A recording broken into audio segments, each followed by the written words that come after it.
রাতের অন্ধকারে বস্তা কাঁধে বেরোনো এই লোকটা চোর নয়, ছিলেন বাংলার গরিবদের রতন টাটা।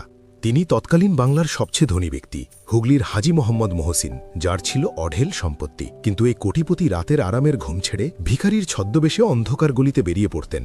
কেন জানেন? দেখতে চাইতেন কেউ খিদের জ্বালায় কাঁদছে কিনা, আর নিঃস্বার্থভাবে তাদের দরজায় খাবার রেখে আসতেন, যাতে দান নেওয়ার সময় গরিব মানুষগুলোর মাথা লজ্জায় নিচু না হয়ে যায়। কিন্তু একদিন রাতে ঘটল এক অবিশ্বাস্য ঘটনা। তার নিজের বিশাল জমিদার বাড়িতেই এক চোর ধরা পড়ল।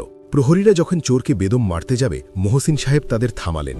চোর কাঁদতে কাঁদতে বলল, তার বাড়িতে বাচ্চারা খিদের জ্বালায় ছটফট করছে। মহসিন সাহেব তাকে পুলিশে দেওয়ার বদলে যা করলেন তা কেউ ভাবতে পারেনি।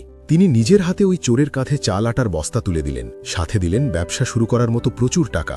বললেন, পরিবারকে খাওয়াও, ব্যবসা করো, কিন্তু আর কোনোদিন চুরি করো না। আজ মানুষ 10 টাকা দান করে 10টা ছবি তোলে, আর এই মহান দানবীর নিজের হাজার কোটি টাকার সম্পত্তি নিঃস্বার্থভাবে বাংলার মানুষের জন্য বিলিয়ে দিয়েছিলেন। বাংলার এই রতন টাটাকে কি আপনি আগে চিনতেন? কমেন্টে শুধু হ্যাঁ বা না লিখে এক্ষুনি জানান। আর অজানা ইতিহাসের জন্য